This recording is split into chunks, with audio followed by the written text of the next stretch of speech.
ನಮಸ್ಕಾರ ಕರ್ನಾಟಕ. ಸೊ ಎಲ್ಲರೂ ಸುಮಾರು ಜನ ಕೇಳ್ತಾ ಇದ್ರು SS ನ್ಯೂಸ್ ಅಲ್ಲಿ ಯಾಕೆ ದರ್ಶನ್ ಅವ್ರ ವಿಡಿಯೋ ಆಗ್ತಾ ಇಲ್ಲ ಅಂದ್ಬಿಟ್ಟು. ಯಾಕಂದ್ರೆ ನಮ್ದು ಸೋಷಿಯಲ್ ಸರ್ವಿಸ್ ನ್ಯೂಸ್ ನನ್ನ ಆಲ್ಮೋಸ್ಟ್ ಬೇರೆ ಬೇರೆ ಕವರೇಜಸ್ ಇರುತ್ತೆ. ಸೊ ರೀಸೆಂಟ್ ಆಗಿ ಇವಾಗ ಮುಂಬರುವ ದಿನಗಳಲ್ಲಿ ಆ ಟಾಪಿಕ್ಸ್ ಸಹ ನಾವು ಮಾತಾಡ್ತೀವಿ ಮತ್ತೆ ಟೆಲಿಕಾಸ್ಟ್ ಮಾಡ್ತೀವಿ. ಬಟ್ ಇವಾಗಿನ ಒಂದು ಟಾಪಿಕ್ ಇದೆ, ವಿಶೇಷವಾಗಿದೆ. ಏನಪ್ಪಾ ಅಂದ್ರೆ ಒಂದು ಡೆಲ್ಲಿ ಸುಲ್ತಾನ್ರು ಒಂದು ಆಕ್ರಮಣ ಮಾಡಿ ಒಂದು ನಮ್ಮ ಒಂದು ಪುರಾಣ ಮತ್ತೆ ತುಂಬಾ ಪ್ರಸಿದ್ಧವಾದಂತ ಒಂದು ಸ್ಥಳ ಅದನ್ನ ಡೆಮಾಲಿಷನ್ ಮಾಡುದು. ಯಾಕೆ ಈ ವಿಷಯ ಹೇಳ್ತಾ ಇದೀನಿ, ಈ ಟಾಪಿಕ್ ಈ ಒಂದು ಸಂಚಿಕೆಯಲ್ಲಿ ಅದನ್ನೆಲ್ಲ ತೋರಿಸ್ತೀನಿ ನಿಮ್ಗೆ. ಅವಾಗಿನ ಕಾಲದಲ್ಲೇ ಅಷ್ಟು ದೊಡ್ಡ ಮಟ್ಟದ ಒಂದು ಟೆಂಪಲ್ ನ ಇವರು ನಾಶ ಮಾಡಿದ್ರು ಅಂದ್ರೆ ಇವಾಗ ನೋಡ್ಬೋದು ನೀವು. ಅವಾಗಿನ ಕಾಲದಲ್ಲೇ ಅದು ಒಂದು ಜಾತ್ಯಾತತೆ ಏನೊಂದು ನಾವು ಜಾತಿ ಧರ್ಮಗಳ ಸಂಘರ್ಷ ಏನ್ ಹೇಳ್ತೀವೋ ಅದೆಲ್ಲ ಅವಾಗ್ಲೇನೆ ಇತ್ತು. ಸೊ ಅದು ಅಲ್ಲಿಂದ ಇಲ್ಲಿವರೆಗೂ ಅದು ಬೆಳ್ಕೊಂಡ್ ಬಂದಿದೆ. ಇವಾಗೂ ಅಷ್ಟೇ ಮುಸ್ಲಿಮ್ಸ್ ಅಲ್ಲಿ ನೀವು ನೋಡ್ಬೋದು, India almost 25 to 30 crores of Muslims ಇದ್ದಾರೆ.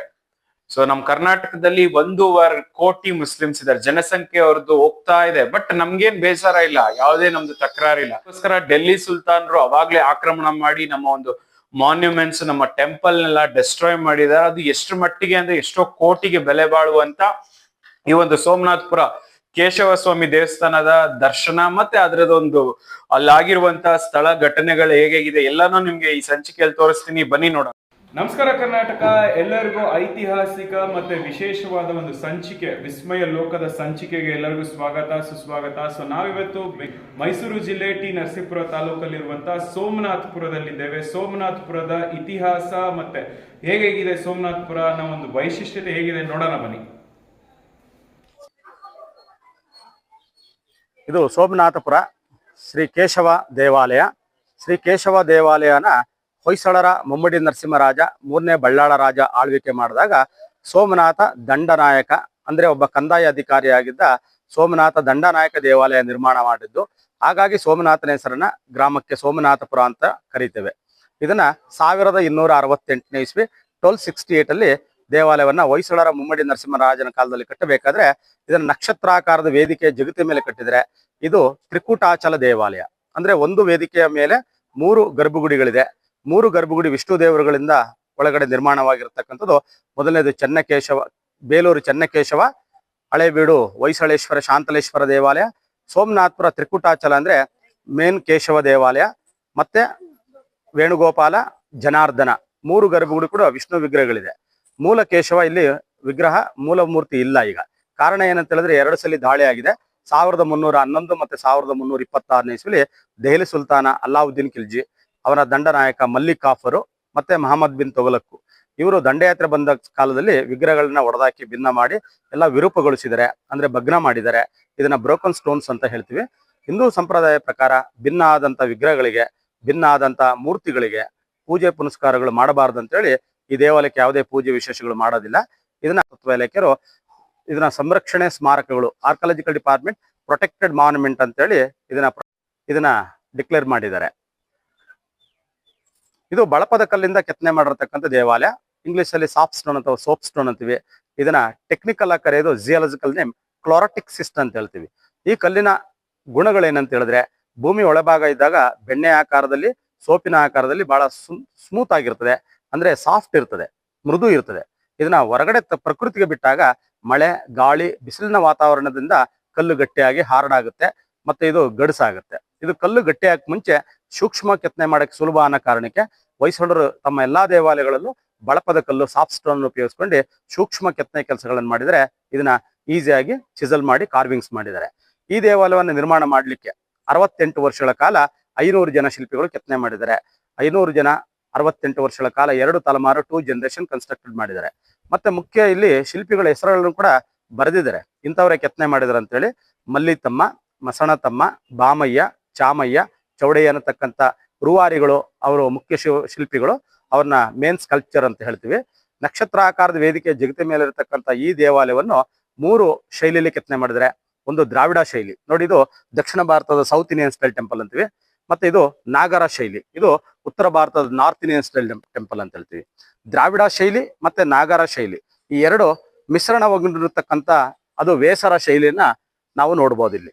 ಆ ವೇಸರ ಶೈಲಿ ಇರತಕ್ಕಂಥ ದೇವಾಲಯಗಳನ್ನ ನಾವು ಹೊಯ್ಸಳರ ಶೈಲಿ, ಅಥವಾ ಹೊಯ್ಸಳ ಸ್ಟೈಲ್ ಆರ್ಕಿಟೆಕ್ಚರ್ ಅಂತ ಹೇಳ್ತೀವಿ. ನಕ್ಷತ್ರ ಆಕಾರದ ವೇದಿಕೆ ಜಗತಿ ಮೇಲೆ ಇರತಕ್ಕಂಥ ದೇವಾಲಯ. ಮೊದಲು ಆನೆಗಳಿಂದ ಕೆತ್ತನೆ ಮಾಡಿದರೆ ಪಟ್ಟಿಕೆಯಲ್ಲಿ, ಅದನ್ನ ಡಿಫ್ರೆಂಟ್ ಲೇಯರ್ಸ್ ಅಂತ ಹೇಳ್ತೀವಿ, ಪಟ್ಟಿಕೆಗಳನ್ನ ಸುಂದರವಾಗಿ ಕೆತ್ತನೆ ಮಾಡಿದರೆ. ಆನೆ ಸಾಲು ದೇವಸ್ಥಾನದ ಭಾರನ ಹೊತ್ಕೊಂಡು ಹೋಗ್ತಾ ಇರೋದು, ಅಂದ್ರೆ ದೇವಸ್ಥಾನದ ಭಾರ ಆನೆ ಮೇಲೆ ಕುಂತಿದೆ ಅಂತೇಳಿ. ಎರಡನೇ ಸಾಲು ಕುದುರೆ ಮೇಲೆ ಸೈನಿಕರು ಹೋಗ್ತಾ ಇರೋದು, ಅಷ್ಟು ವೇಗವಾಗಿ ಕುದುರೆಯಷ್ಟು ವೇಗವಾಗಿ ದೇವಾಲಯವನ್ನ ನಿರ್ಮಾಣ ಮಾಡಿರ್ತಕ್ಕಂಥದ್ದು. ಮೂರನೇ ಸಾಲಿನಲ್ಲಿ ಹೂವಿನ ಬಳ್ಳಿ, ಹೂವಿನಷ್ಟು ಸುಂದರವಾಗಿ ದೇವಸ್ಥಾನದ ಶಿಲ್ಪಕಲೆಗಳನ್ನ ಕೆತ್ತನೆ ಮಾಡಿ ಸೌಂದರ್ಯವಾಗಿ ಹೊಯ್ಸಳರು ಆಳ್ವಿಕೆ ಮಾಡಿದರೆ ಅದರ ಬ್ಯೂಟಿ. ನಾಲ್ಕನೇ ಸಾಲಿನಲ್ಲಿ ರಾಮಾಯಣ, ಭಾಗವತ, ಮಹಾಭಾರತ ಪುರಾಣ ಕಥೆಗಳನ್ನ ಕೆತ್ತನೆ ಮಾಡಲಾಗಿದೆ. ಆದ್ರೆ ಐದನೇ ಸಾಲಲ್ಲಿ ಮಕರ ಪ್ರಾಣಿ ಅಂತಿದೆ, ಅದನ್ನ ಯಾಳಿ ಅಂತ ಕರಿತೀವಿ. 7 ಪ್ರಾಣಿಯ ವಿವಿಧವಾಗಿ ಇರತಕ್ಕಂಥ ದೇಹದ ಹೋಲಿಕೆ ಈ ಪ್ರಾಣಿಯಲ್ಲಿ ಇರ್ತದೆ. ಮೊದಲನೇದು ಕಾಲು ಸಿಂಹದ ರೀತಿಲಿದೆ, ಎರಡನೇದು ದೇಹ ಹಂದಿ ರೀತಿಲಿದೆ, ಮೂರನೇದು ಬಾಯಿ ಮೊಸಳೆ ರೀತಿಲಿದೆ, ನಾಲ್ಕನೇದು ಕಣ್ಣು ಕೋತಿ ರೀತಿಲಿದೆ, ಐದನೇದು ಕಿವಿ ಹಸು ರೀತಿಲಿದೆ, ಆರನೇದು ಬಾಲ ನವಿಲ್ ರೀತಿಲಿದೆ. ಹಾಗಾದರೆ ಈ ದೇವಸ್ಥಾನ ಇರೋದಾದ್ರೂ ಎಲ್ಲಿ? ವಿಶೇಷವಾಗಿ ಡೆಲ್ಲಿ ಸುಲ್ತಾನರು ಈ ದೇವಸ್ಥಾನ ಮೇಲೆ ದಾಳಿ ಮಾಡಿದಾದ್ರೂ ಯಾಕೆ? ಮೂರ್ತಿಗಳನ್ನು ಭಿನ್ನ ಮಾಡಿ ಎಲ್ಲ ಕೆತ್ತನೆಗಳಿರುವಂಥ ಮೂರ್ತಿಗಳನ್ನು ಧ್ವಂಸ ಮಾಡಿ ಹೋಗಿದ್ದಾದರೂ ಯಾಕೆ? ಸುದೀರ್ಘವಾಗಿ 68 ವರ್ಷಗಳ ಕಾಲ ನಡೆದಂಥ ಸತತ ಪ್ರಯತ್ನ, ಸತತ ಒಂದು ಶ್ರಮದಿಂದ 500 ಶಿಲ್ಪಿಗಳು ಕೆತ್ತಿದಂಥ ಈ ಒಂದು ವಿಗ್ರಹಕ್ಕೆ ಬೆಲೆ ಇಲ್ಲವೇ? ಇತಿಹಾಸ ಪುಟಗಳಲ್ಲಿ ರಾಜರು ಮಹಾರಾಜರುಗಳ ಆಳ್ವಿಕೆಯಲ್ಲಿ ಇದೇ ಥರ ಹಲವಾರು ಯುದ್ಧ ಸಂದರ್ಭದಲ್ಲಿ ಹಲವಾರು ದೇವಸ್ಥಾನಗಳು ಈ ಥರ ಭಿನ್ನಗೊಂಡಿವೆ. ಸುಮಾರು 68 ವರ್ಷ 500ಕ್ಕೂ ಹೆಚ್ಚು ಶಿಲ್ಪಿಗಳು ಕೆತ್ತನೆ ಮಾಡಿದಂತ ಈ ಒಂದು ಕಲಾಕೃತಿಗೆ ಈಗ ಬೆಲೆ ಇದೆಯಾ ಇಲ್ವಾ? ಭಿನ್ನಗೊಂಡಿರುವಂತ ಈ ಮೂರ್ತಿ ಇವಾಗ ಎಲ್ಲಿದೆ, ಏನು ಈ ಒಂದು ಸ್ಥಿತಿಗತಿಗಳು ಈ ಒಂದು ಸ್ಥಳದಲ್ಲಿ ನೋಡೋಣ ಬನ್ನಿ. ಈ ಒಂದು ಸ್ಥಳ ಭಿನ್ನಗೊಂಡದೆ ಹಾಗೆ ಇದ್ದಿದ್ದಲ್ಲಿ ಹಂಪಿ ಹಾಗೂ ವಿಶ್ವವಿಖ್ಯಾತ ಪ್ರಸಿದ್ಧ ತಾಣಗಳಲ್ಲಿ ಇದು ಒಂದಾಗುತ್ತಿತ್ತು. ಹಾಗಾದ್ರೆ ವೀಕ್ಷಕರೇ ಬನ್ನಿ ನೋಡೋಣ. ಈ ಒಂದು ಗೈಡ್ ಪ್ರತಿಯೊಂದು ಶಿಲ್ಪಿ ಮತ್ತೆ ಎಂಟ್ರೆನ್ಸ್, ನಾವಿವಾಗ ನೋಡ್ತಿರೋದು ಎಂಟ್ರೆನ್ಸ್ ಅಲ್ಲಿ ಜಯ ವಿಜಯರು, ಅದಾದ ನಂತರ ಇಲ್ಲಿ ಬರುವಂತ ಪ್ರತಿಯೊಂದನ್ನು ಶಿಲೆಗಳು, ಒಂದೊಂದು ಕೆತ್ತನೆಗೂ ಅದರದೇ ಆದ ಒಂದು ಇತಿಹಾಸ, ಅದರದೇ ಆದ ಒಂದು ಸೃಷ್ಟಿ, ಅದೆಲ್ಲವನ್ನು ಈ ಒಂದು ಗೈಡ್ ವಿವರಣೆ ನೀಡ್ತಿದ್ದಾರೆ. ನೋಡ್ಬೋದು ನೀವೀಗ. ಸುಮಾರು ದಶಮಾನಗಳ ಹಿಂದೆಯೇ ಇಷ್ಟೊಂದು ದೊಡ್ಡ ಮಟ್ಟದಲ್ಲಿ ಜಾತ್ಯತೀತತೆ, ಜಾತಿ ಧರ್ಮಗಳ ಸಂಘರ್ಷಗಳು, ಹಾಗೆ ಒಂದು ಕ್ರೌರ್ಯತೆ ಎಲ್ಲವನ್ನು ಎದ್ದು ಕಾಣ್ಬೋದು. ಸೊ ಯಾಕಂದ್ರೆ ಈ ಒಂದು ಭಿನ್ನತೆ, ಇಷ್ಟು ಎಲ್ಲಾ ವಿಗ್ರಹಗಳಲ್ಲೂ ಒಂದು ಭಿನ್ನತೆ ಮಾಡುವಂತ ಒಂದು ದಾಳಿ ಆಗಿನ ಡೆಲ್ಲಿ ಸುಲ್ತಾನರು ಮಾಡಿದಾರೆ ಅಂದ್ರೆ ಎಷ್ಟು ಮಟ್ಟಿಗೆ ಅವಾಗ ಒಂದು ವಾರ್ಸ್ ನಡೀತಾ ಇತ್ತು ರಾಜರು ಮಹಾರಾಜರ ಜೊತೆ. ಮತ್ತೆ ಇವತ್ತಿನ ಕಾಲಘಟ್ಟದಲ್ಲಿ ಈ ಒಂದು ವಿಗ್ರಹಕ್ಕೆ ಆ ಕೋಟ್ಯಾಂತರ ಬೆಲೆ ಬಾಳುವಂತ ಒಂದು ಎಸ್ಟಿಮೇಶನ್ ಅಂತ ನಾವೇನ್ ಕರಿತೀವೋ, ಇಷ್ಟು ಖರ್ಚಾಗತ್ತೆ ಅಂದಾಜು ವೆಚ್ಚ ಅಂತ ನಾವೇನ್ ಕರೀತೀವೋ ಅದು ದೊಡ್ಡ ಮಟ್ಟದಲ್ಲಿನೇ ಅಂತಾನೆ ಹೇಳ್ಬೋದು.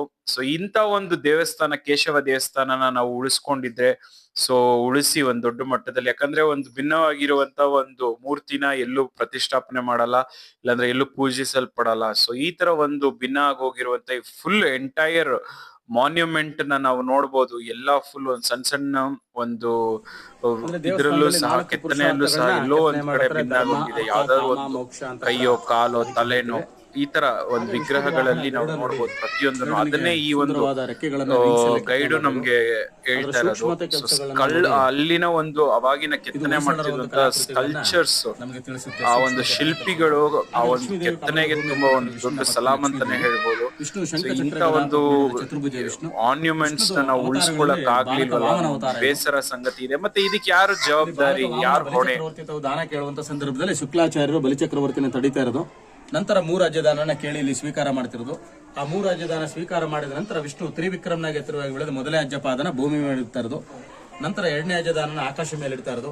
3ನೇ ಅಜ್ಜದಾನನ ಬಲಿಚಕ್ರವರ್ತಿ ತಲೆ ಮೇಲೆ ಇಡ್ತಾ ಬಲಿಚಕ್ರವರ್ತಿನ ಪಾತಾಳಕ್ಕೆ ತುಳಿತಾ ಇರೋದು. ಇದನ್ನೇ ಬಲಿಪಾಡ್ಯಮಿ ಅಂತೇಳಿ ದೀಪಾವಳಿ ಹಬ್ಬವನ್ನ ಆಚರಣೆ ಮಾಡತಕ್ಕಂಥ ವಿಷ್ಣುದು ವಾಮನ ಅವತಾರದ್ದು. ನೋಡಿ, ಇಂಥದ್ದು 194 ವಿಗ್ರಹ ಇದೆ, 194 ಸ್ಟ್ಯಾಚು. ಇಲ್ಲಿ ಮೊದಲನೇದಾಗಿ ವಿಷ್ಣು 7 ತಲೆ ಸರ್ಪದ ಮೇಲೆ ಕುಳಿತಿರ್ತಕ್ಕಂಥ ಅನಂತ ಪದ್ಮನಾಭ ವಾಸುದೇವ. ಅದರಲ್ಲಿ ಸರ್ಪದಲ್ಲಿ 4 ತಲೆ ಇದೆ ನೋಡಿ, 3 ತಲೆ ದಾಳಿ ಸಂದರ್ಭದಲ್ಲಿ ಭಿನ್ನ ಆಗಿರೋದು. ಮಹಾವಿಷ್ಣು ಶಂಖಚಕ್ರ ಹಿಡ್ಕೊಂಡು ಸರ್ಪದ ಒಂದು ಮೇಲೆ ಕುಳಿತಿರ್ತಕ್ಕಂಥದ್ದು. ಹಾಗೆ ಗಣಪತಿ ನಾಟ್ಯ ಮಾಡ್ತಿರೋದು ನಾಟ್ಯ ಗಣೇಶ, ನೃತ್ಯ ಗಣೇಶ, ಡ್ಯಾನ್ಸಿಂಗ್ ಗಣೇಶ, ವಿನಾಯಕ, ವಿಘ್ನೇಶ್ವರ, ಗಜಾನನ, ಗಜಮುಖ, ವಿದ್ಯಾದೇವತೆ ಸರಸ್ವತಿ ಬ್ರಹ್ಮನ ಪತ್ನಿ ವೀಣೆ ಹಿಡ್ಕೊಂಡು ವೀಣೆ ನುಡಿಸ್ತಾ ಇರತಕ್ಕಂಥದ್ದು. ಹಾಗೆ ಪೂಜೆ ವಿಶೇಷಗಳಿದ್ದಾಗ ಆ ಸಂದರ್ಭದಲ್ಲಿ ಗರ್ಭಗುಡಿಯಲ್ಲಿ ಅಭಿಷೇಕ ಮಾಡಿದ್ರೆ ಅದರ ತೀರ್ಥ ಬಂದು ಹೋಗ್ತಿದ್ದ ದಾರಿ ಇದು. ಇದನ್ನ ಮಕರ ಪ್ರಣಾಳ ಅಂತೀವಿ. ಭಿನ್ನ ಆಗಿರೋ ಕಾರಣಕ್ಕೆ ಪೂಜೆ ವಿಶೇಷಗಳು ಮಾಡಲ್ಲ ಮೇಡಮ್. ಮಕ್ಕಳಿಗೆ ಕೃಷ್ಣ ಕೊಳಲು ನುಡಿಸ್ತಾ ಇದ್ರೆ ಹಸುಗಳು ಕಿವಿ ಕೊಟ್ಕೊಂಡು ಕೇಳ್ತಾ ಆಲಿಸ್ತಾ ಇರೋದು ಗೋಪಾಲ ಕೃಷ್ಣ, ವೇಣುಗೋಪಾಲ. ಇಲ್ಲೂ ಕೂಡ ನೋಡಿ ಕೊಳಲು, ಗೋಪಾದ, ದ್ವಾರಪಾಲಕರ ತಲೆ ಎಲ್ಲ ಭಿನ್ನ ಆಗಿರೋದು ನಾವು ಕಾಣಬಹುದು. ಹಾಗೆ ರಾಮಾಯಣ ಕಥೆನೂ ಕೂಡ ಸುಂದರವಾಗಿ ಇಲ್ಲಿ ಕೆತ್ತನೆ ಮಾಡಿದ್ದಾರೆ. ದಶರಥ ಮಹಾರಾಜರಿಗೆ ಮಕ್ಕಳಿರದೇ ಹೋದ ಸಂದರ್ಭದಲ್ಲಿ ಪುತ್ರ ಕಾಮಿಷ್ಠ ಯಾಗ ಮಾಡ್ತಾ ಇದ್ಮೇಲೆ ಆ ಪುತ್ರ ಕಾಮಿಷ್ಠ ಯಾಗ ಮಾಡಿದ ನಂತರ ಅವರ ಪತ್ನಿಯರು ಪಾಯಸದ ಸಿಹಿ ಹಂಚ್ತಾ ಇರೋದು. ದಶರಥ ಮಹಾರಾಜರ ಪುತ್ರ ಕಾಮಿಷ್ಠ ಯಾಗದ ನಂತರ ಪುತ್ರ ಸಂತಾನ ಆಗಿ ಮಕ್ಕಳು ಜನಿಸಿರೋದು. ಆ ಸಂಭ್ರಮವನ್ನ ಡೋಲು ವಾದ್ಯಗಳ ಸಮೇತ ಕೊಂಡಾಡ್ತಾ ಇರೋದು, ಆಚರಣೆ ಮಾಡ್ತಾ ಇರೋದು. ಆ ಮಕ್ಕಳಿಗೆ ನೋಡಿ ತಾಯಂದ್ರ ತೊಡೆ ಮೇಲೆ ಮಲಸ್ಕೊಂಡು ಲಾಲೆ ಆಡ್ತಿರೋದು ರಾಮ, ಲಕ್ಷ್ಮಣ, ಭರತ, ಶತ್ರುಘ್ನ. ಆ ಮಕ್ಕಳಿಗೆ ನಾಮಕರಣ ಮಾಡ್ತಿರೋದು, ಹೆಸರಿಡ್ತಾ ಇರೋದು, ನೇಮಿಂಗ್ ಸೆರೆಮನಿ. ಅವರು ಚಿಕ್ಕ ವಯಸ್ಸಿನಲ್ಲಿ ಮಲಗಿದಾಗ ತೊಟ್ಲಾಗಿ ತೂಗ್ತಾ ಇರೋದು ಅವ್ರನ್ನ, ಕ್ರ್ಯಾಡಲ್ಲು ತೊಟ್ಲುಗಳು ನೋಡಿ. ಅವರು ಬೆಳವಣಿಗೆ ಆಯ್ತಾ ಅಂಬೆಗಾಳಿನ ನಡೆಗೆ ನಡೀತಾ ಇರೋದು, ಬೇಬಿ ಕ್ರ್ಯಾಡಲ್. ರಾಮ, ಲಕ್ಷ್ಮಣ, ಭರತ, ಶತ್ರುಘ್ನ ಅಂಬೆಗಾಲಲ್ಲಿ ನಡೀತಾ ಇರೋದು. ನಂತರ ದಶರಥ ಮಹಾರಾಜರು 4 ಜನ ಮಕ್ಕಳಿಗೆ ಬಿಲ್ಲು ವಿದ್ಯೆಯನ್ನು ಹೇಳ್ಕೊಡ್ತಾ ಇರೋದು, ರಾಮ, ಲಕ್ಷ್ಮಣ, ಭರತ, ಶತ್ರುಘ್ನ ಅವ್ರಿಗೆ. ವಿಶ್ವಾಮಿತ್ರ ಕಾಡಿನಲ್ಲಿ ಯಾಗ ಮಾಡೋಕ್ಕೆ ದಶರಥ ಮಹಾರಾಜ ಬಂದು ಸಹಾಯ ಕೇಳ್ಕೊಂಡು ರಾಮ ಲಕ್ಷ್ಮಣರಿಬ್ಬರನ್ನ ಕಾಡಿಗೆ ಕರ್ಕೊಂಡೋಗಿ ಯಾಗ ಮಾಡ್ತಾ ಇರ್ಬೇಕಾದ್ರೆ ತಾಟಿಕೆ ರಾಕ್ಷಸ ಮೇಲ್ಗಡೆಯಿಂದ ಬೆಂಕಿ ಮಳೆ ಸುರಿಸಿದಾಗ ರಾಮ ರಕ್ಷಣೆಗೆ ರೇಖೆಯನ್ನು ಬಿಟ್ಟು ವಿಶ್ವಾಮಿತ್ರನ ಯಾಕೆ ಸಹಾಯ ಮಾಡ್ತಿರೋದು. ಇದು ನೋಡಿ ಇಂದ್ರ ವಜ್ರಾಯುಧ ಮತ್ತೆ ವಜ್ರದಂಡ ಹಿಡಿದಿರತಕ್ಕಂಥದ್ದು. ಅಷ್ಟದಿಕ್ಕ ಪಾಲಕರ ಅಧಿಪತಿ. 8 ದಿಕ್ಕಿರುತ್ತೆ, 8 ದಿಕ್ಕಿಗೆ ದಿಕ್ಪಾಲಕರುಗಳಿಗೆ ಅಧಿಪತಿ ಇಂದ್ರ. ಇಂದ್ರ, ಅಗ್ನಿ, ಯಮ, ನೈಋತ್ಯ, ವರುಣ, ವಾಯು, ಕುಬೇರ, ಈಶಾನ್ಯ. ಆ 8 ದಿಕ್ಕಿಗೆ Devendra, king of the heavens ಅಂತ ಹೇಳ್ತೀವಿ. 8 ದಿಕ್ಕಿಗೆ ಅಧಿಪತಿ. ಮತ್ತೆ ಮಧ್ಯದಲ್ಲಿ ನೋಡಿ ಅನುಚರರು ಅಂತ ಹೇಳ್ತೀವಿ ನೋಡಿ. ಇದು ಮುಸ್ಕಿನ್ ಜೋಳಗಳು ಕಾರ್ನ್ ಇದೆ, ತಾವರದು ಕಮಲದ ಹೂವು, ಲೋಟಸ್ ಫ್ಲವರ್ ಕೂಡ ಕೆತ್ತನೆ ಮಾಡಿದ್ದಾರೆ. ಹಾಗೆ 7ನೇದು ರಾಮ ಅವತಾರ, ಕೈನಲ್ಲಿ ಬಿಲ್ಲು ಮತ್ತೆ ಬಾಣ ಹಿಡಿದಿರೋದು, ಧನುಷ್, ಬೋ ಅಂಡ್ ಆರೋ. ಮತ್ತೆ ರಾಮ ತಾಟಿಕೆ ಸಂಹಾರ ಮಾಡ್ಬಿಟ್ಟು ರಾಮ ಲಕ್ಷ್ಮಣರಿಬ್ಬರು ವಿಶ್ವಾಮಿತ್ರನ ಜೊತೆಲಿ ಕಾಡಿನಲ್ಲಿ ಯಾಗ ಮುಗಿಸ್ಕೊಂಡು ಕಾಡಿನಿಂದ ನಾಡಿಗೆ ಹೋಗ್ತಾ ಇರ್ಬೇಕಾದ್ರೆ ಇಲ್ಲಿ ಜನಕರಾಜನ ಅರಮನೆಗೆ ಕರ್ಕ ಬರ್ತಾರೆ. ಆವಾಗ ಸೀತೆ ವಿವಾಹಕ್ಕೆ ಒಂದು ಸ್ಪರ್ಧೆ ಮಡಗಿರ್ತಾರೆ ಜನಕರಾಜರು. ಯಾರು ಶಿವಧನುಷನ ಎತ್ತಾರೆ ಅಂತವ್ರಿಗೆ ಸೀತೆ ದೇನು ಕೊಟ್ಟು ವಿವಾಹ ಮಾಡ್ತೀನಂತೆ. ಆ ಸಂದರ್ಭದಲ್ಲಿ ರಾವಣ ಕೂಡ ಭಾಗಿಯಾಗಿ ಶಿವಧನುಷನ ಎತ್ತಕ್ಕೆ ಆಗ್ದೇನೆ ಸೋತೋಗಿ ಬಿದೋಗ್ತಾ ಇರ್ಬೇಕಾದ್ರೆ ರಾಮ ಶಿವಧನುಷನ ಎತ್ತಿ ನಿಲ್ಲಿಸಿ ಮುರಿದಾಕ್ತಾ ಇರೋದು. ಶಿವಧನುಷನ ರಾಮ ಎತ್ತಿ ನಿಲ್ಲಿಸಿ ಮುರಿದಾಕಿದ ನಂತರ ಸೀತಾದೇವಿ ಹಾರ ತಗೊಂಡು ರಾಮನಿಗೆ ಆಗ್ತಾ ಇರೋದು. ಇದಕ್ಕೆ ಸೀತಾ ಸ್ವಯಂವರಂ, ರಾಮ ಸೀತೆ ಕಲ್ಯಾಣ, ಸೀತಾ ಸ್ವಯಂವರಂ ಅಂತೀವಿ. ಇದು ವಿಷ್ಣು ಯೋಗ ಮಾಡ್ತಿರೋದು, ಮೆಡಿಟೇಷನ್. ಕೈನ ಬೆರಳುಗಳನ್ನ ಈ ತರ ಮುದ್ರೆ ಇಟ್ಕೊಂಡಿರೋದು ಯೋಗ ಮುದ್ರಾ, ಚಿನ್ ಮುದ್ರಾ ಅಂತೀವಿ. ತಾವರೆ ಹೂವಿನ ಮೇಲೆ ಯೋಗಾಸನ ಮಾಡ್ತಿರೋಂಥ ವಿಷ್ಣು. ಈ ರೀತಿ ವಿಗ್ರಹ ಬಹಳ ಅಪರೂಪ. ಬದ್ರಿನಾಥಲ್ಲಿ ಒಂದಿದೆ, ಮತ್ತೆ ಇಲ್ಲಿದೆ. ಇದಕ್ಕೆ ಬದ್ರಿನಾರಾಯಣ ಕೂಡ ಅಂತ ಹೇಳ್ತೀವಿ. ಬದ್ರಿ ವಿಷ್ಣು. ಲಕ್ಷ್ಮೀದೇವಿ ನಿಂತಿರ್ತಕ್ಕಂಥದ್ದು ಮುಖ ಭಿನ್ನ ಆಗಿದೆ. ಮತ್ತೆ ಪಕ್ಕದಲ್ಲಿ ಇನ್ನೊಂದು ಲಕ್ಷ್ಮಿ ಇದೆ ನೋಡಿ, ನಾಟ್ಯ ಮಾಡ್ತಿರೋದು ನಾಟ್ಯ ಲಕ್ಷ್ಮಿ. ಸಂಗೀತ ವಾದ್ಯಗಾರಿದ್ದಾರೆ, ಅದರ ಮುಖ ಮತ್ತೆ ಲಕ್ಷ್ಮಿ ಕೈಯೆಲ್ಲ ಭಿನ್ನ ಆಗಿದೆ. ಲಕ್ಷ್ಮಿ ನಾಟ್ಯ ಮಾಡ್ತಾ ನಿಂತಿರುವಂತ ನಾಟ್ಯ ಲಕ್ಷ್ಮಿ. ಹಾಗೆ ರಾಮ ಸೀತೆಯ ಮದುವೆ ಮಾಡಿದ ನಂತರ ಅರಮನೆಗೆ ಪಲ್ಲಕ್ಕಿ ರಥದಲ್ಲಿ ಸಂಗೀತ ವಾದ್ಯಗೋಷ್ಠಿಗಳ ಸಮೇತ ಬಹಳ ವೈಭವವಾಗಿ ಕರ್ಕೊಂಡು ಹೋಗ್ಬೇಕಾದ್ರೆ ಇಲ್ಲಿ ನೋಡಿ ತಬಲ, ತುತ್ತೂರಿ, ವಾದ್ಯಗೋಷ್ಠಿಗಳೆಲ್ಲ ಇದೆ. ರಾಮ ಅರಮನೆ ಕರ್ಕ ಬಂದ ನಂತರ ಸೀತೆಗೆ ಸ್ವಾಗತ ಕೋರ್ತಾ ಇರೋದು. ರಾಜರುಗಳ ತುಂಬಿದ ಸಭೆಯಲ್ಲಿ ದಶರಥ ಮಹಾರಾಜರು ರಾಜಸಭೆ ನಡೆಸ್ತಾರೆ. ರಾಮನಿಗೆ ಪಟ್ಟಾಭಿಷೇಕ ಮಾಡಿ ಯುವರಾಜನ ಮಾಡ್ಬೇಕಂತ ಹೇಳಿ. ಆ ಸಂದರ್ಭದಲ್ಲಿ ಕೈಕೆ ಮಲತೆಯಾಗಿರ್ತಾಳೆ. ಭರತನಿಗೆ ಪಟ್ಟಾಭಿಷೇಕ ಮಾಡಬೇಕು, ರಾಮನಿಗೆ 14 ವರ್ಷ ವನವಾಸ ಕಳಿಸ್ಬೇಕಂದ್ಬಿಟ್ಟು 2 ಬೇಡಿಕೆಯನ್ನ ಇಡ್ತಾರೆ. ಇದು ನೋಡಿ ಬ್ರಹ್ಮದೇವ ಸೃಷ್ಟಿಕರ್ತ, ಬ್ರಹ್ಮನ ವಿಗ್ರಹ. ಬ್ರಹ್ಮನಿಗೆ ಪೂಜೆ ಇಲ್ಲದ ಕಾರಣಕ್ಕೆ ದೇವಸ್ಥಾನಗಳು ಕಟ್ಟಿಲ್ಲ. ರಾಜಸ್ಥಾನದಲ್ಲಿ ಪುಷ್ಕರಣದ ಬ್ರಹ್ಮನ ದೇವಸ್ಥಾನ ಇದೆ. ಈ ಶಿಲ್ಪಿಗಳೆಲ್ಲ ಕೆತ್ತನೆ ಮಾಡಿದವರು ಇವರೇ ಅಂತೇಳಿ ಇಲ್ಲಿ ಗೊತ್ತಾಗುತ್ತೆ ನೋಡಿ.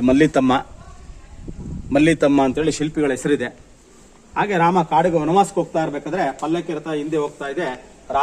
ರಾಮನ ಪತ್ನಿ ಸೀತೆ ಮತ್ತೆ ಲಕ್ಷ್ಮಣ, ರಾಮ, ಸೀತೆ, ಲಕ್ಷ್ಮಣ 3 ಜನರು ಮುಂದೆ ಹೋಗ್ತಾ ಇರೋದು. ಇದು ಧನ್ವಂತರಿ ಆಯುರ್ವೇದ ವೈದ್ಯ ದೇವರು. ಒಂದು ಕೈಲಿ ಆಯುರ್ವೇದ ಔಷಧಿ ಗಿಡಮೂಲಿಕೆ, ಮತ್ತೊಂದು ಕೈಲಿ ನೋಡಿ ಅಮೃತ ಕಲಶ, ಅಮೃತ ಇದೆ. Dhanvantari god of the medicine, Ayurveda ವೈದ್ಯ ದೇವರು. ಹಾಗೆ ವಿಷ್ಣು ದಶಾವತಾರದ ನೋಡಿ ಮತ್ಸ್ಯ ಅವತಾರ. 2 ಕಣ್ಣು ಮತ್ತೆ ತುಟಿ ನೋಡಿದಾಗ ಮೀನ್ ತರ ಕಾಣುತ್ತೆ, ಫಿಶ್. ಮೀನಿನ ಅವತಾರ ವಿಷ್ಣು ಮತ್ಸ್ಯ. ಎರಡನೇ ನೋಡಿ ಆಮೆ ತರ ಕಾಣುತ್ತೆ, ಕೂರ್ಮ ಅವತಾರ ಟಾರ್ಟಾಯ್ಸ್. ಮುಂದೆ ನೋಡಿ ವರಹ ಅವತಾರ ಹಂದಿ ರೂಪದಲ್ಲಿ ಇರತಕ್ಕಂಥದ್ದು ವೈಲ್ಡ್ ಬೋರ್ ಅಂತೀವಿ, ಪಿಗ್ಗು. ಕೈನಲ್ಲಿ ಭೂಮಿ ಹಿಡ್ಕೊಂಡು ಭೂದೇವಿನ ಕಾಪಾಡ್ತಿರ್ತಕ್ಕಂಥ ಭೂವರಹ ಅವತಾರ ಅಂತೀವಿ.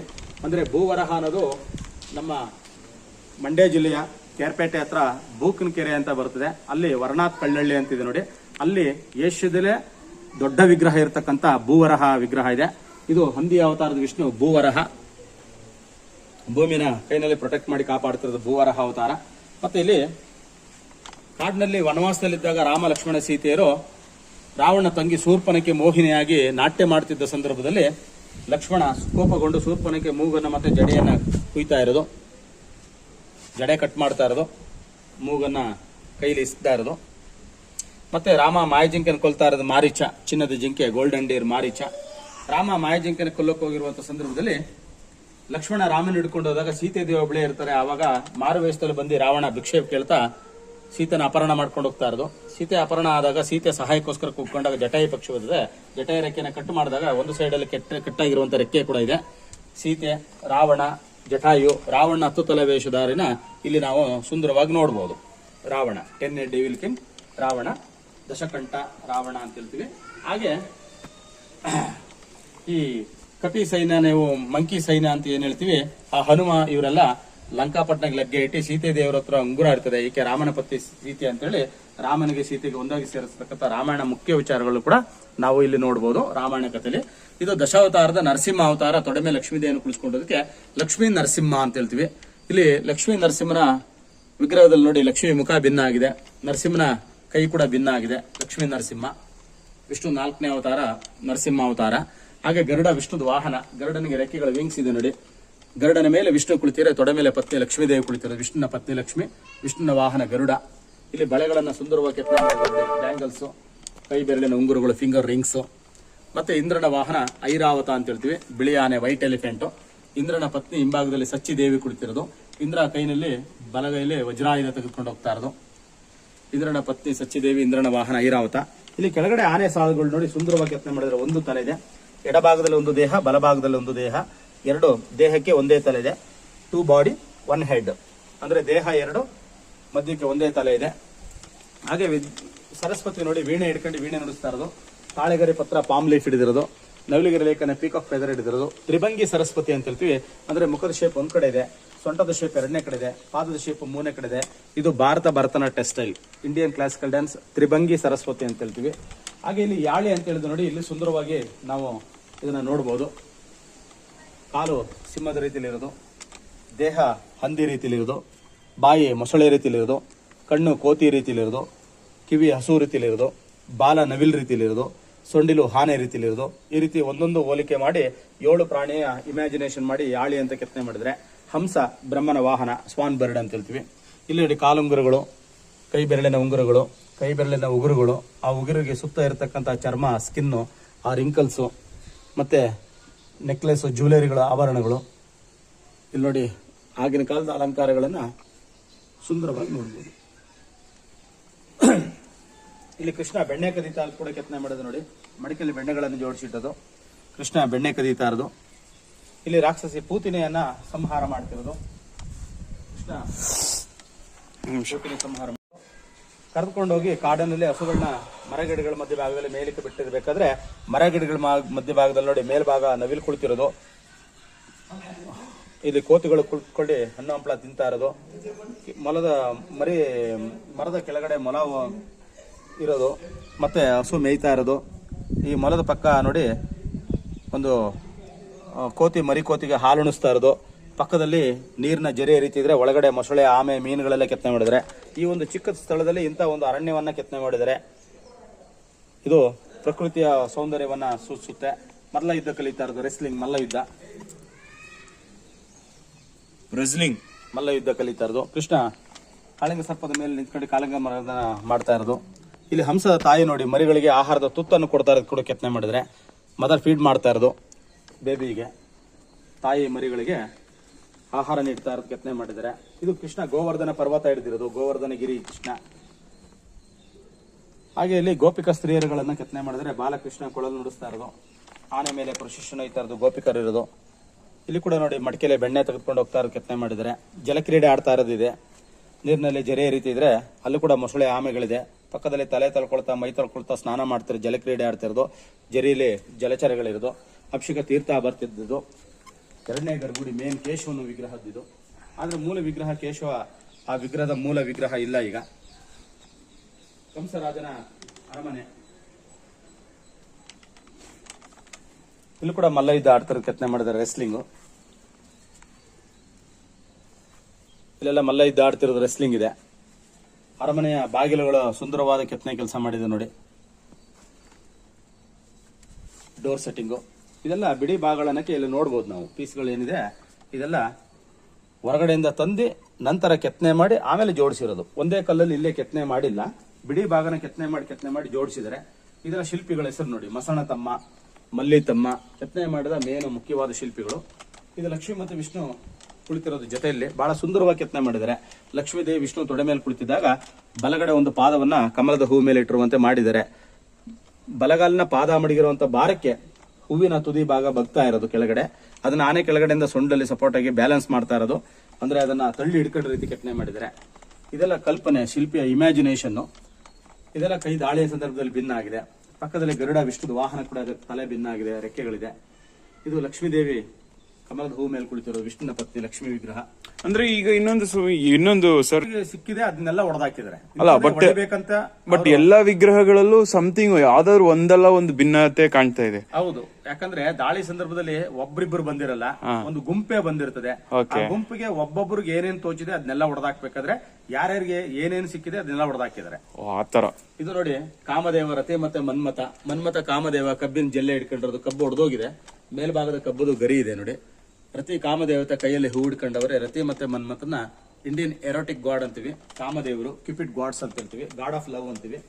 ಮಲ್ಲಿತಮ್ಮ ಮಸಣತಮ್ಮ ಶಿಲ್ಪಿಗಳೆಲ್ಲ ಮುಖ್ಯವಾದವರು. ಮಹಾಭಾರತ ಪಾಂಡವರು ಚಿಕ್ಕ ವಯಸ್ಸಲ್ಲಿ ಮರ್ಕೋತಿ ಆಟ ಆಡ್ಬೇಕಾದ್ರೆ ಭೀಮ ಶಕ್ತಿಶಾಲಿ ಅಂದ್ಬಿಟ್ಟು ಮರಣ ಅಲ್ಲಾಡಿಸ್ತಾ ಇರೋದು ಬುಡದ ಸಮೇತ.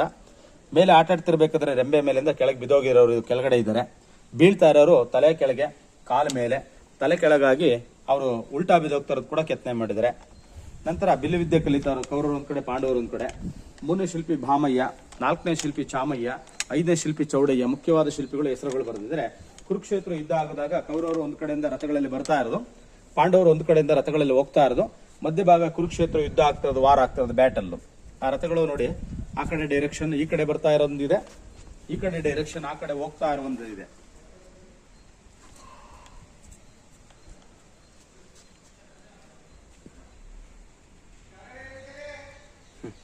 ಇದೆಲ್ಲ ಶಿಲ್ಪಿ ಹೆಸರು ನೋಡ್ಬೋದು ನಾವು. ಚೌಡಯ್ಯ ಅಂತೇಳಿ ಆ ಕಡೆ ಮಲ್ಲಿತಮ್ಮ, ಬಾಮಯ್ಯ, ಚಾಮಯ್ಯ ಅಂತ ಶಿಲ್ಪಿಗಳ ಹೆಸರುಗಳನ್ನ ಹಳೆಗನ್ನಡದಲ್ಲಿ ಬರೆದಿದ್ದಾರೆ. ಇದೆಲ್ಲ ಹೊಸದು ನೋಡಿ, ರಿನೋವೇಷನ್ ಮಾಡಿರೋದು. ಅದು ಹೊರಗಡೆ ದೊಡ್ಡದು ಕಂಬ ಇದೆ, ದೀಪಸ್ತಂಭ ಅಂತೀವಿ, lamp tower, oil lamp pillar. ಆಗ ರಾಜರ ಕಾಲದಲ್ಲಿ ಪೂಜೆ ವಿಶೇಷಗಳಿದ್ದಾಗ ಮೇಲೆ ದೀಪ ಹಚ್ತಾ ಇದ್ರು. ಸುತ್ತ ಗ್ರಾಮದ ಜನಗಳು ಆ ದೀಪನ ನೋಡ್ಕೊಂಡು ದೇವಸ್ಥಾನಕ್ಕೆ ಬಂದು ಪೂಜೆ ವಿಶೇಷಗಳು ಮಾಡ್ತಾ ಇದ್ರು. ದೀಪ ಹಚ್ಚುವಂತ ಸಂದರ್ಭದಲ್ಲಿ ಮೇಲ್ಭಾಗ ಚೌಕಟ್ಟಿನ ಕಲ್ಲಿಗೆ 4 ಮೂಲೆಗೆ ರಂಧ್ರ ಇದೆ, ಹಗ್ಗ ಹಾಕಿ ಕೆಳಗಡೆ ಬಿಟ್ಟಿದ್ರು. ಆ ಹಗ್ಗನ ಕೆಳಗಡೆಯಿಂದ ರೋಲ್ ಮಾಡ್ಕೊಂಡು ಮೇಲೆ ಕತ್ತಿ ದೀಪ ಹಚ್ತಾ ಇದ್ರು. ಈ ತರದ ಗಂಬ ವಿಷ್ಣು ದೇವಸ್ಥಾನಕ್ಕೆ ಎದುರುಗಡೆ ಇರುತ್ತೆ, ಅದನ್ನ ಗರುಡ ಗಂಬ ಅಂತೀವಿ. ಶಿವನ ದೇವಸ್ಥಾನಕ್ಕೆ ಎದುರುಗಡೆ ಇರುತ್ತೆ, ಅದನ್ನ ನಂದಿ ಸ್ತಂಭ ಅಂತೀವಿ. ಯಾವ ರಾಜ ಆಳ್ವಿಕೆ ಮಾಡ್ತಿದ್ದ ಅನ್ನೋದಕ್ಕೆ ಅದನ್ನ ಧ್ವಜಸ್ತಂಭ ಅಂತ ಹೇಳ್ತೀವಿ.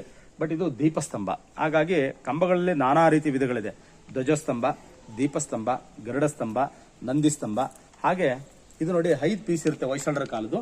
ಇದನ್ನ ಪಂಚಶಿಲಾಸ್ತಂಭ ಅಂತೀವಿ.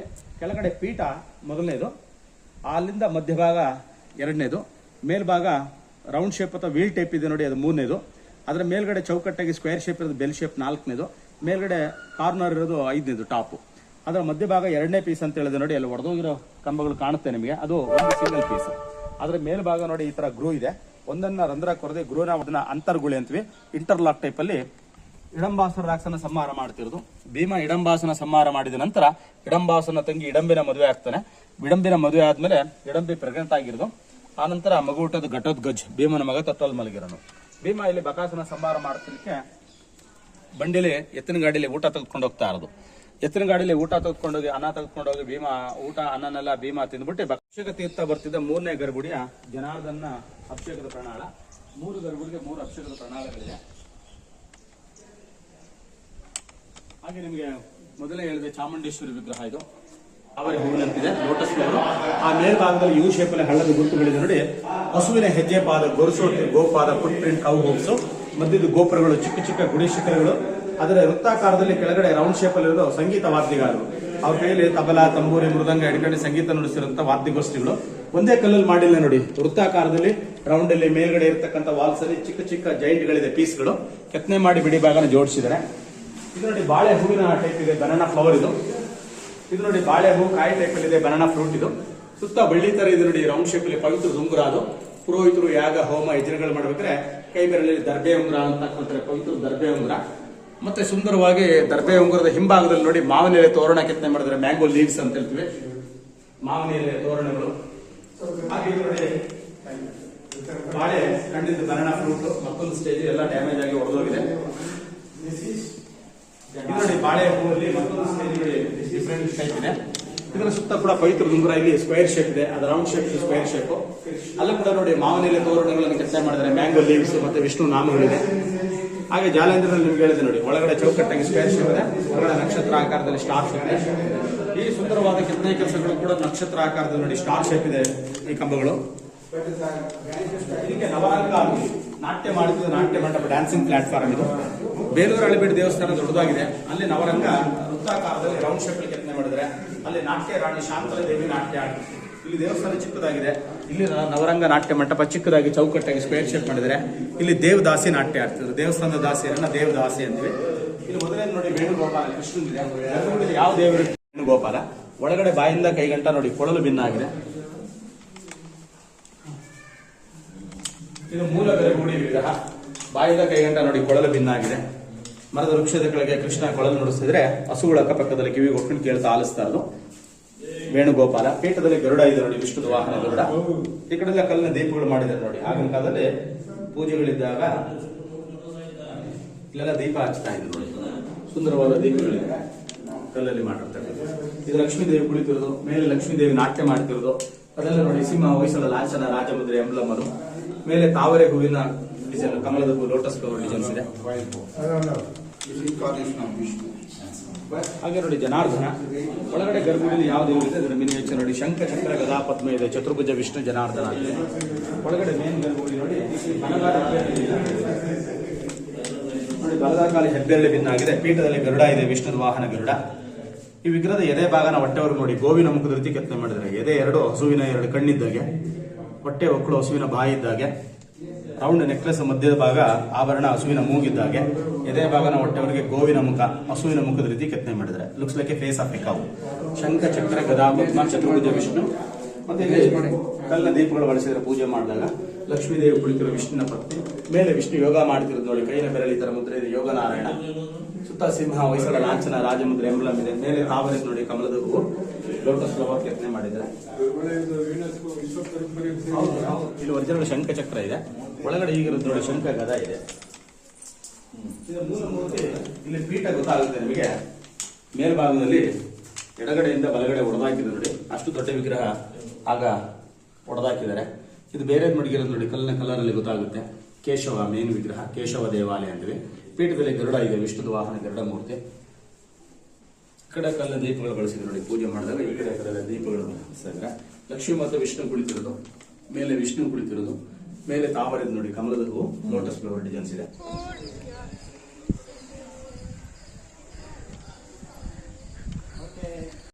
ನಮ್ಮ ಇತಿಹಾಸ, ಪರಂಪರೆ, ನಮ್ಮ ಆಚಾರ ವಿಚಾರ, ನಮ್ಮ ಸಂಪ್ರದಾಯ, ನಮ್ಮ ಪೂರ್ವಿಕರು, ನಮ್ಮ ಹಿರಿಕರು ಮಾಡಿರುವಂತ ಮತ್ತೆ ಹಲವಾರು ರಾಜ ಮಹಾರಾಜರು ಮತ್ತೆ ಅವರು ಕೊಟ್ಟಿರುವಂತ ಕೊಡುಗೆನ ಸ್ಮರಿಸುವ ಮುಖಾಂತರ, ಇತಿಹಾಸನ ತಿಳ್ಕೊಳ್ಳುವಂತ ಮುಖಾಂತರ, ಇತಿಹಾಸದ ಹಲವಾರು ಶಿಲ್ಪಿಗಳು, ಯಾಕಂದ್ರೆ ಆಲ್ಮೋಸ್ಟ್ ದೊಡ್ಡ ಮಟ್ಟದ ನೀವು ನೋಡಿದ್ರಿ ಶಿಲ್ಪಿಗಳು ಎಷ್ಟು ದೊಡ್ಡ ಮಟ್ಟದಲ್ಲಿ ಎಷ್ಟು ಒಂದು ಡಿಫ್ರೆಂಟ್ ಆಗಿ ತುಂಬಾ ವೈವಿಧ್ಯಮತೆಯಿಂದ ಇತ್ತು.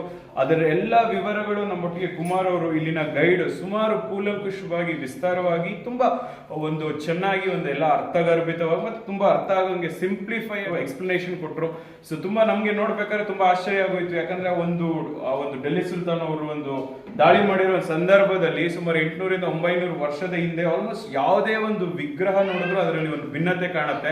ಸೊ ನಾವು ಸೂಕ್ಷ್ಮವಾಗಿ ಅಬ್ಸರ್ವ್ ಮಾಡಿದಾಗ ಅದೇ ಅನಿಸ್ತು, ಎಲ್ಲ ಒಂದು ಸಣ್ಣ ವಿಗ್ರಹ ಇಂದು ಎಲ್ಲಾ ಕಡೆ ಭಿನ್ನ ಇದೆ. ಸೊ ವಿಶೇಷವಾಗಿ ಈ ಒಂದು ಸ್ಥಳನ ಆಲ್ಮೋಸ್ಟ್ ಕರ್ನಾಟಕ ಮತ್ತೆ ಕೇಂದ್ರ ಸರ್ಕಾರ ದೊಡ್ಡ ಮಟ್ಟದಲ್ಲಿ ಇಂಪ್ರೂವ್ಮೆಂಟ್ ಮಾಡ್ಬೇಕನ್ನೋ ನಿಟ್ಟಿನಲ್ಲಿ ಪ್ರವಾಸೋದ್ಯಮ ಇಲಾಖೆನೂ ಕೂಡ ಇಲ್ಲಿ ಒಂದು ಇಂಪ್ರೂವ್ಮೆಂಟ್ ಮಾಡುವ ನಿಟ್ಟಿನಲ್ಲಿ ಮತ್ತೆ ಮೂಲಭೂತ ಸೌಕರ್ಯ ಮತ್ತೆ ಹೋಟೆಲ್ ಸ್ಥಳೀಯ ಹೋಟೆಲ್ಗಳಿಗೆ ಒಂದು ಹೆಚ್ಚು ಆದ್ಯತೆ ನೀಡಬೇಕಾಗಿದೆ. ಯಾಕಂದ್ರೆ ನಾವು ಬಂದಾಗ ನೋಡಿದಾಗ ಅಷ್ಟೇ ಇನ್ನೂ ಡೆವಲಪ್ಮೆಂಟ್ಸ್ ಬೇಕಾಗಿದೆ. ಮುಂಬರುವ ದಿನಗಳಲ್ಲಿ ಈ ಒಂದು ಕ್ಷೇತ್ರ ದೊಡ್ಡ ಮಟ್ಟದಲ್ಲಿ ಒಂದು ಪ್ರವಾಸಿ ಕ್ಷೇತ್ರವಾಗಲಿ ಅಂತ ನಮ್ಮ ಚಾನೆಲ್ ವತಿಯಿಂದ ನಾನು ಆಶಿಸ್ತಾ, ಇದುವರೆಗೂ ನಮಗೆ ಮಾಹಿತಿ ನೀಡಿದಂತ ಕುಮಾರ್ ಅವ್ರಿಗೂ ಆಲ್ಮೋಸ್ಟ್ ಒಳ್ಳೇದಾಗಲಿ ಸರ್. ನೈಸ್ ಎಕ್ಸ್ಪ್ಲನೇಷನ್ ಕೊಟ್ರಿ. ಇದಾಗಿತ್ತು ಇವತ್ತಿನ ವಿಶೇಷ ವರದಿ. ನಮಸ್ತೆ. ಮತ್ತೊಂದು ವಿಶೇಷ ಸಂಚಿಕೆಯೊಂದಿಗೆ ಭೇಟಿ ಮಾಡ್ತೀನಿ. SS ನ್ಯೂಸ್, ಇದು ಜನರ ಧ್ವನಿ, ಅಂದ್ರೆ ನಿಮ್ಮ ಧ್ವನಿ. ನಮಸ್ತೆ.